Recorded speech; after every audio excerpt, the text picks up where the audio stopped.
Hi guys, my name is Gary and I'm a plant doctor here at the Moana Nursery on Pyramid Way. Today I wanted to talk about some pet safe and pet unsafe plants. The first one I got in my hand here is called the Dieffenbachia, otherwise known as the dumb cane. Now why do they call it dumb cane?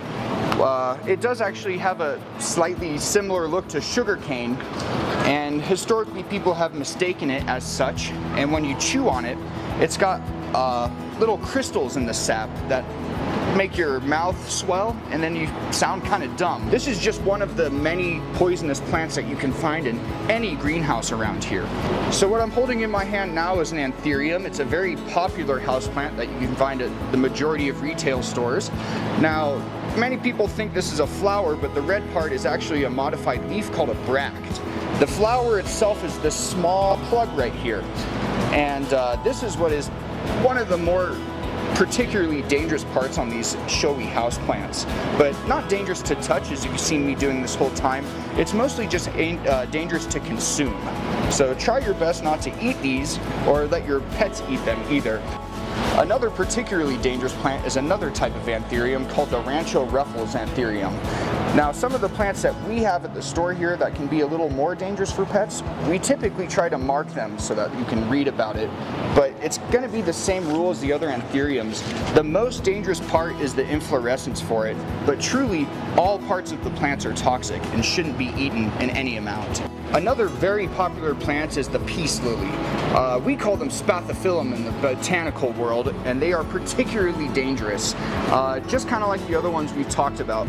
All parts of the plant are toxic, but particularly the inflorescence is the most dangerous part. And you'll start to notice the patterns of these plants that we're talking about, all having a very strange looking flower like this, and all being pretty toxic. Everybody loves pothos, but maybe not so great to eat. Unlike some of the other plants, the pothos is still toxic, though it takes a while for the toxicity to build up.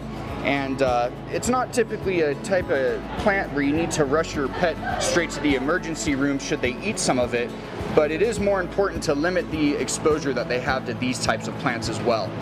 The pothos has a very similar inflorescence to the other plants we've looked at today, though I can't show you because technically they haven't flowered in captivity for around 50 years. Now behind me we have the Euphoria plants. Euphorbiaceae is a massive plant family encompassing thousands of succulent type plants, but they all have very similar rules too in that they're all extremely toxic. They have a milky white latex sap that can cause permanent eye injury, as well as severe swelling and burns in the mouth and gastral areas if swallowed and ingested. So let's look at some of these plants and see how they also have very similar characteristics that we can use to figure out what's a euphorbia. One of the first things to look for a poisonous euphorbia is the inflorescence. They all have what we call incomplete flowers, where most of them are also dioecious, meaning male or female on one end or the other. Hardly ever do we find euphorbias that are both male and female in the same flower. But like the other really poisonous plants today too, the inflorescence is strange. Most of them lack petals completely, and also sepals. They also have bracts, similar to the other inflorescence we've seen today. Another thing about euphorbias is their milky white sap. You can have very little doubt in your mind that what you're dealing with is a dangerous plant. Dangerous if ingested, or in this case dangerous if you get it in your eyes or on any of the mucous membrane. So as you can see, there's many common plants that you find all over greenhouses that can be very dangerous for pets if ingested. But now let's look at some of the plants that can be ingested with very little to no effect. First on our list of safe plants is going to be true ferns. Now, as far as I know, there aren't any dangerous ferns out there, but there are some plants that go by the name fern that aren't actually true ferns. The first one being this Asparagus Fern. The Asparagus Fern is actually in the asparagus family and is not a true fern at all. In fact, it's a flowering plant that's evolved millions and millions of years after that of ferns, but they are very dangerous to consume for both people and pets. So don't let the name asparagus fool you. It is not an edible fern. The rest of the ferns are going to be safe to ingest, like this blue star fern or this hurricane fern, though I don't know exactly how palatable they would be. They certainly wouldn't get you or your pet sick if they had a few nibbles.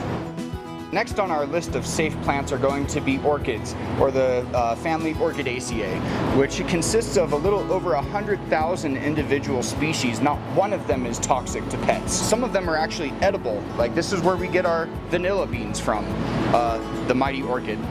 Next on our list is going to be the spider plant. Now this was one of my first house plants, as I'm sure it was for many of you out there too. These plants are very, very easy to grow, but the added bonus is that they're actually pretty safe too. Pretty safe for you and your pets.